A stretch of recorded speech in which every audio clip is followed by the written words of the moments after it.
Everybody, welcome to the Real Guy Podcast. I got Norm Beckoff in the studio today. Thanks for coming in, Norm. Oh, no problem. You guys know Norm. He's Lauderdale local. Been on the podcast plenty of times, and just got a huge wealth of knowledge in the fishing world. And I wanted him to come in to do one of the fishing philosophy episodes with us. This is our 5th or 6th one of a 10-part miniseries, Norm. And basically, we just talk about different fishing philosophies, and they seem to be a big hit. A lot of people are listening to the recordings. So thanks for coming in. Oh, no problem. No problem. My pleasure. Now, I asked Norm to pick a fishing philosophy that he'd like to talk about, and I thought that his choice was excellent because it's an ongoing debate, and it's been going on forever. It's still going on, and it probably will continue to go on forever. Yeah. And that's the big philosophy between people that want to catch fish on artificials compared to people that want to catch fish on natural bait. And it runs deep. It runs deep. Yeah, and I think when we talk about, bait versus lures, there's a lot of different subcategories in there too. I mean, are we talking about live bait? Are we talking about lures versus live bait? Are we talking about in the offshore scene, which is typically what this refers to, and that is rigging dead baits, right? Versus artificials. And I think a lot of guys will tell you, especially old timers, especially guys like me and you, that the art of rigging a dead bait so that it swims naturally is increasingly becoming a lost art. Right. And that's probably the first time that I've ever got put right in the middle of, natural bait versus artificial baits. It was back in the Marlin scene. Mm-hmm. And it was funny because I was working for Mark Tupper at the time, who had a 1968 67-foot Wood Huckins. Oh, wow. Yeah. And we took that boat all around and did sport fishing. And Mr. Tupper couldn't stand the idea of fishing with natural bait. He didn't want it in his freezer. He didn't want it in his cockpit. And he didn't want it have anything to do with it. And he was big into artificial. He loved to tow around this giant rubber squid that we caught quite a few big fish on. But he really was on the artificial side of it. And it was funny because we did a tournament out in Walker's Key one year. And we go over there, and Mr. Tupper introduces me to the crew. And we had Mike Leach on there, who was the president of the IGFA. Yeah. And we had Marcia and Lenny Bierman on there, who were big names. Oh, yeah. And then me, I was like 20 years old. And was Tommy Zach with you? Tommy was not with me. He probably was fishing in that tournament. Kunta was in that tournament. Yeah. It was a pretty small group of people back then. Yeah. And Tommy's probably my age, right? Well, he was. Yeah. No. He was older. Tommy just recently passed away. Right, I saw that. Yeah. God rest his soul. Yeah. I think he was about 57 or 58. Okay, so there's a little bit older man. Kunta was a little bit older than me. I was definitely the young guy on the block. But it was a weird dynamic because Marcia and Lenny were really into natural bait fishing. And Mark, who I usually, fish with, these were his guests. Right. Was always into dragging artificials, high speed, and he loved the old mold crafts and that kind of stuff. Yeah. Frank Johnson. Right, and I was right in the middle, of the two. And fortunately, it was a dead bait tournament, so you couldn't use artificials. That's right. There used to be some delineation on that on some of those tournaments. There still is. Up in Jupiter and Stewart and north of here, they still have dead bait tournaments. In the Carolinas, dead bait tournaments. You're not allowed to use artificials. Okay. And then there's other tournaments where you're not allowed to use live bait. Right. That's another one. But one of the things that always strikes me, and it's not with the marlin fishermen necessarily, it's more like with the plug guys. They think it's more special to catch whatever it is they're fishing for on artificial. It puts them up on a higher platform than somebody that fishes with bait. People like that are what I would call purists. People like that Okay. are what I call, they can't get a dozen. They Because if they could get a dozen baits, they'd be fishing with baits and artificial. I was trying to be kind. Yeah. Well, you did a good job. I think there's a definitely a factor there. Okay. I mean, you know, ask your flare hawk guys. Okay. I mean, can they go out and get a dozen? Well, I think there's a time and place for artificials, and I think there's a time and a place for dead bait. I think there's a time and a place for live bait, but I do not buy the fact, by any means, that fishing with an artificial puts you on a higher skill level than somebody that fishes with bait. Because I tell you right now, some of the bait, or a lot of the bait that you have to catch in order to be successful, those guys that are fishing artificials couldn't even catch the bait, never mind catch the query. Well, look, you know what? We see it every year around the mullet run.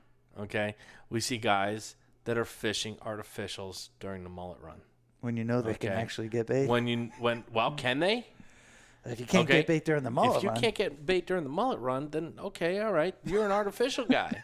I mean, that's all there is to it. Okay, and I mean, I don't know what to say about somebody who doesn't match the hatch. Okay, during a mullet run, you fish with mullet. Would you fish with pinfish during the mullet run? No. No. Okay. Would you fish with a Zara spook during the mullet run? Maybe. Okay. I snook fish in a canal with a Zora spook. That's Man, I grew up right. Bagley's finger mullets and Zara spooks. Right. Okay, but that was a different time too. I mean, we weren't out there Well, what I'm looking saying, to get a dozen. you and I don't discriminate. We'll use an artificial or we'll use a bait. It doesn't matter to us. We don't think that one's better than the other. No. I'm more partial to live bait because I'm a guide and I want my customers to catch.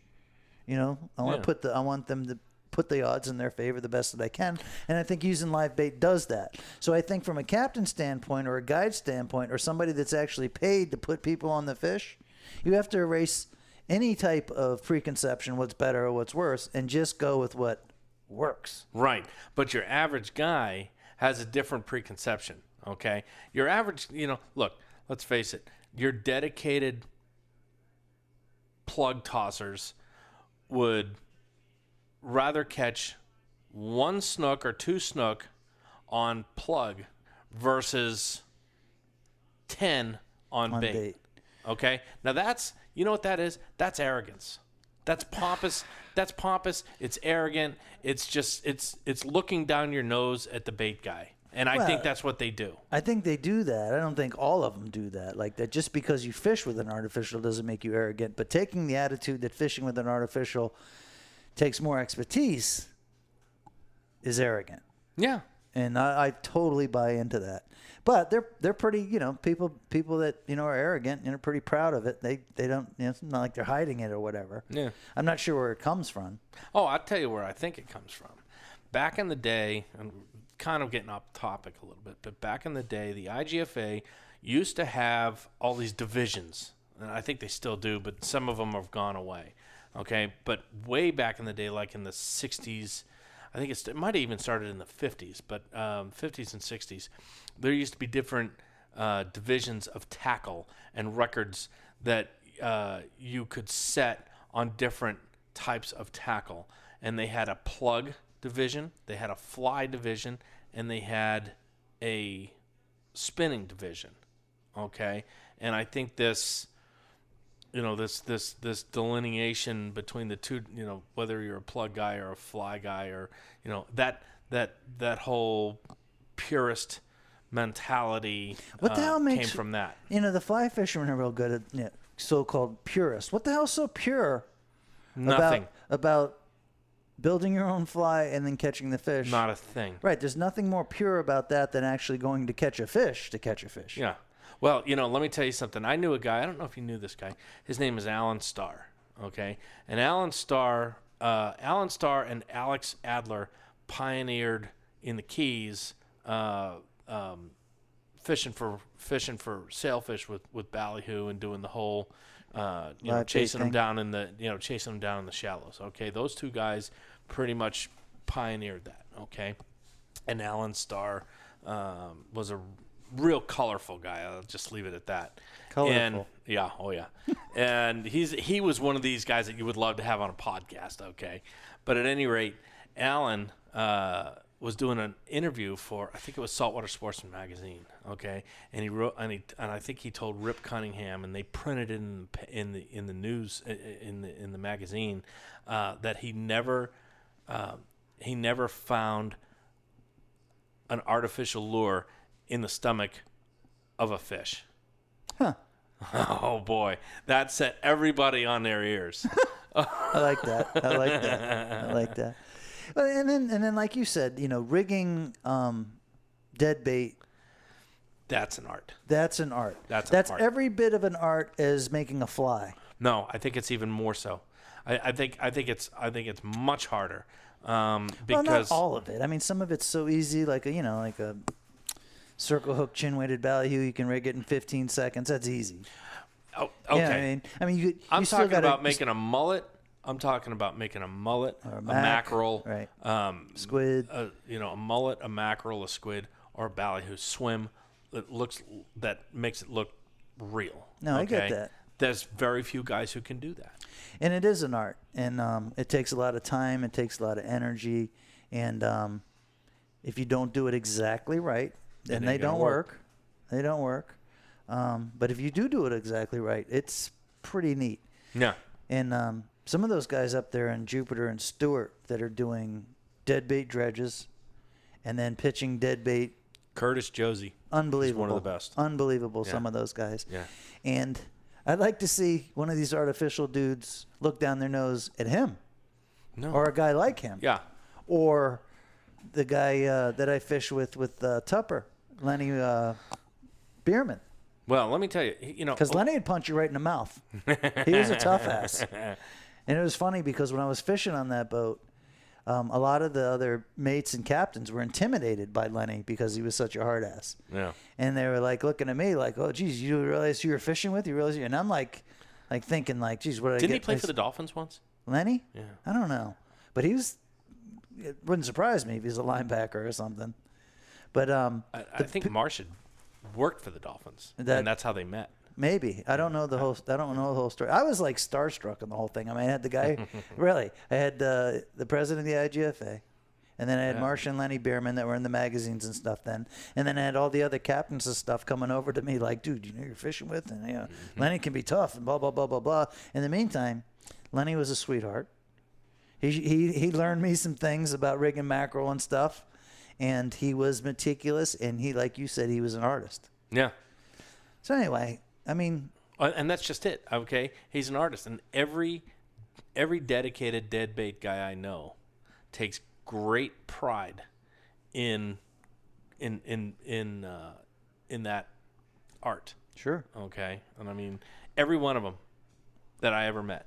Okay, and I fished with a lot of different guys, and every one of them that could make a mullet. I'll tell you a great story about that. Okay, I think it was in '79. Okay, Jesus. And we had a guy that was working on Dad's boat. This guy's name was Terry. I forget his last name. This guy was a burnout. Okay, I mean he was a real burnout. I ain't gonna lie. Okay, and, Quite a few of them have been through the system. So anyway. So I jumped down on the boat one night, and Terry's standing there in the cockpit looking at this mullet, okay? And he says to me, "You're a sailfish." I said, "Okay." And he says, "If you see this mullet swimming above your head, what do you see?" And I'm like 10 years old. I said, "I don't know, a mullet?" He says, "No." He says, "You don't see anything." I said, "What are you talking about?" He shows me the natural camouflage that's built into every bait fish on creation, okay? The white underside or the silver underside and then the black back. And he shows me this, and I said, "Okay, fine." He says, "So if that mullet were to swim above your head, okay, you'd see that, right?" And I'd say, "Yeah." He said, "No, you wouldn't, because he also blends in with the sky." Okay, and if you got a bright day out, or you got a lot of clouds, or there's a lot of white clouds, it's even harder to see that bait fish. Okay, so he's given me a lesson. This total heroin addict, okay? All right? And I'm learning something, okay? So he says, now pretend that mullet swims on his side or even on his back. What do you see? I said, well, I guess he'd stick up like a sore thumb. He says, right. And then he didn't say anything else after that. So a couple of weeks go by, and we're fishing a tournament in Palm Beach, okay? It was a deadbait tournament. Right. And he pulls out a mullet that he had rigged upside down. Okay, this is a true story. And he rigged this mullet upside down. He had the weight on the head instead of on the chin. Okay, he had removed the backbone, and he had the hook coming out of the top of the mullet's back. And this mullet, he put it in the water, and so help me God, it swam upside down like it was natural. Okay. Okay.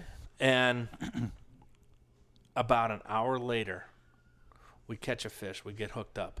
Okay. And the fish, it was a blind bite. It ended up being sailfish, and we caught the fish, okay? And we realized that it was on that upside-down mullet. And everybody in the boat is, like, freaking out. We had just caught a sailfish on a dead, upside-down swimming mullet, okay? Right. So I said to Terry, that was brilliant. He says, you going to do that? I said, you going to do that again? You going to rig another one? He says, no way. And he never did it again. Huh. He says, I don't ever want anybody to ever know that. And I don't, he treated it like a UFO. He thought people would think he was crazy for doing it. Oh, I think he's kind of crazy for doing it, but since it caught a fish, it's all good. Yeah.